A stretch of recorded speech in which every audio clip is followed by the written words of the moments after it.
Hello guys, welcome back to our channel. So in this video guys, mga tumi ilang bet this day kay dugay na mi wala naka-visit dito. And this is our first time nga mugawas outside Lapu-Lapu City, Cebu. Ambot kong makalahos ba mi ani since duha mi kabuok and needed ang quarantine pass. Ingon man sila sa isa ka household isa ray mugawas. So good luck to us basin madakpan nga.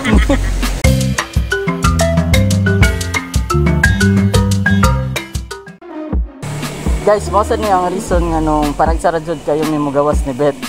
Kaya wala may masakyan diri. So tanaw ang sa kami nga wandan.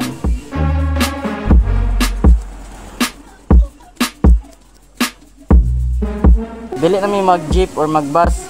Nara may ferry boat padong sa Cebu City and dito sugaton mi sa parents ni Bet. So hopefully safe ra nga mo pag-travel paingon sa ilaha. So guys, according dito sa nagkuha ticket ni Bet, 50 ra jud ka book sud sa isa ka ferry boat and ang interval niya 1 hour na kay since gamay ra kayo mga pasahero and Sunday is closed because mag-disinfect sila.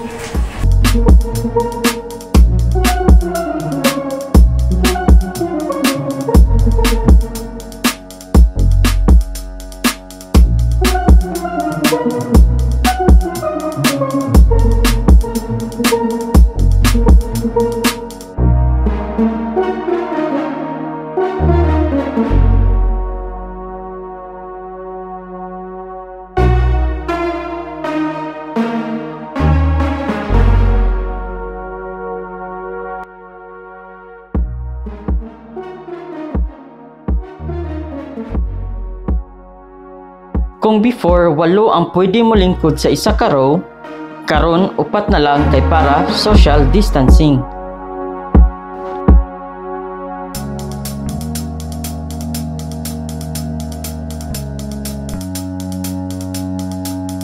At last, nilarga na jud mi. 20 to 30 minutes ang estimated time before mi maabot sa Cebu.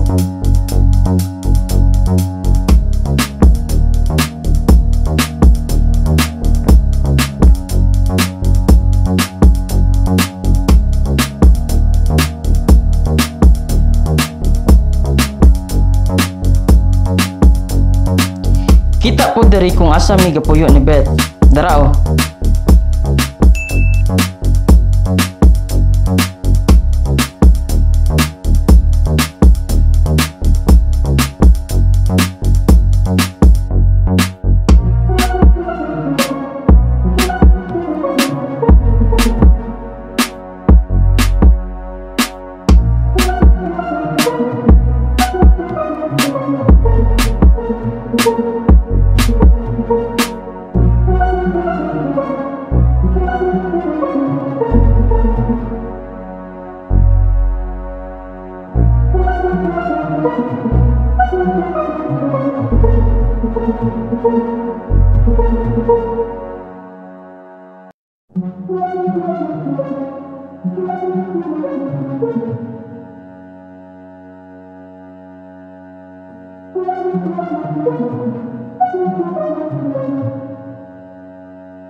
So guys, naana gid mi diri sa Cebu. So after how many months karon lang sad mi nakatamak balik diri sa Cebu.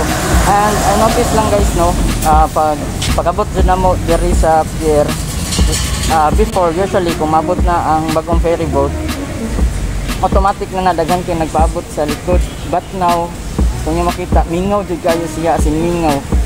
So ang ferry boat maghuwat pa siya og mga 1 hour para mag-wait sa mga pasahero kay gamay ra kay pasahero ay tansik sa biyahe. So karon na pa mi diri sa pier kay gapabot mi sa iyang parents kay kuhaon naman mi diri sa pier para dili na mi mag commute kay lisod daw ang commute karon diri sa Cebu lagi na ang mga buses lang ang nagdagan pa. So better nga narami masakyan nga mo So wait lang ta diri gamay hangin man sad.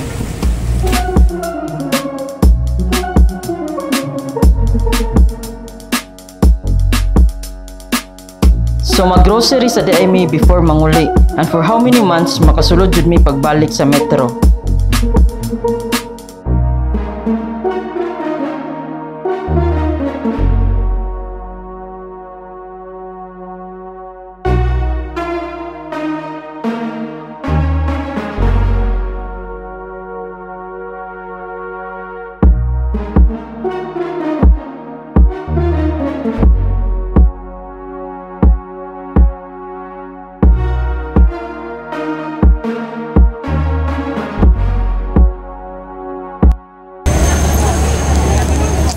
So guys, nanami diri sa Colon and we will try to musulod sa metro, no? And grabe kataasan niya niya. So after how many months karon pa mi nakabalik og Colon, karon pa mi nakatama kog Cebu. Come back to us. Oh, then we don't know if makasulod ba mi dito sa metro without our quarantine pass nga ID lang ang naa. So i-try na to. And tanaw na to unsa ang ilang mga new normal protocol, since nag MGCQ na siya. So guys, nakasudar mi diri sa Metro Colon, diri sa supermarket using our company ID. And then what's important when you get inside is that namoy dala nga inyong kabalingong ballpen since mag-fill up pa mo dito sa gawas para sa ilang contact tracing. So, as usual, magdala lang gihapon mo ng quarantine pass para makasulod.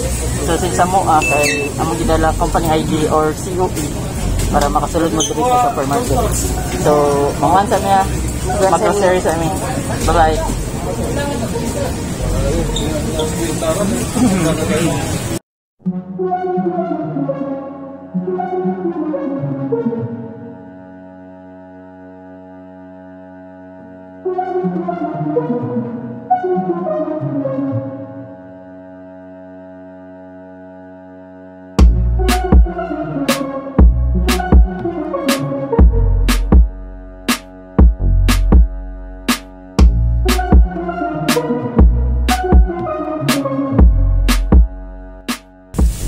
So guys, bago lang minahuman o grocery and then grabe kainit and it's already 12 noon, ting lunch na siya. So padong nami dito sa balay nilang Beth. And to those nga wala pa kaila, mo din ni si Papa Bong, ang father ni Beth. Hello! Masakit. Alis na tayo! Alis na po kami.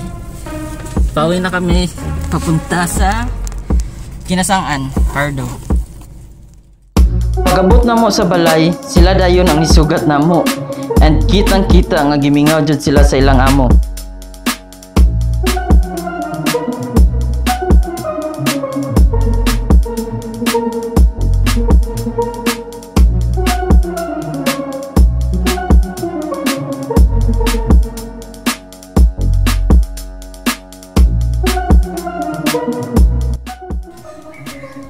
So guys, karon naabot na taon may diri Ilacambet sa Caryons Residence. So guys, kung wala lang jud mo importante nga lakon or importante nga pamaliton, ayon na lang jud mo gawas kay as we notice dito mi sa gawas, no, kung wala jud mo inyuha private vehicle nga inyuha, maglisod jud mo og travel because ang mode of transportation na nato karon is bus pa lang gihapon and taxi. Observe gihapon ta karon og social distancing, though naka MGCQ na ta, so dili gyapon ta mo kumpiyansa ninyo. Always bring your Alcohol, your face mask. Number 1 is face mask, face shield, and then always bring with you your alcohol para from time to time magsigid jud mo og pang alcohol kay makalimot bitaw sa sa atong gigunitan asa talikod. Safety first lang jud kung magawas sa balay. Observe lang gihapon ta og social distancing because we don't know, the virus is everywhere, so it's better safe than sorry. Mao na siya. O kami kay may gani naay sakyanan silang Beth. Gikuha rami dito sa pier and nihapit mi kadiyot ganina, so yung nakita sa grocery store para magpalit sa mga kinahanglanon na mo for today. So guys, diha lang sa ko to nga mong vlog for today. So we're happy nga safe mi nakaari ilakang sa ilakang Beth, and we're so happy to see Beth's parents as well as her siblings. Guys, be safe lang jud ta always. Unya, kung walay importante nga lakon, stay at home. If you haven't subscribed to our channel yet, please do subscribe and hit the notification bell para updated mo sa mga bagong video uploads na mo. So stay safe guys, and bye-bye! Bye-bye!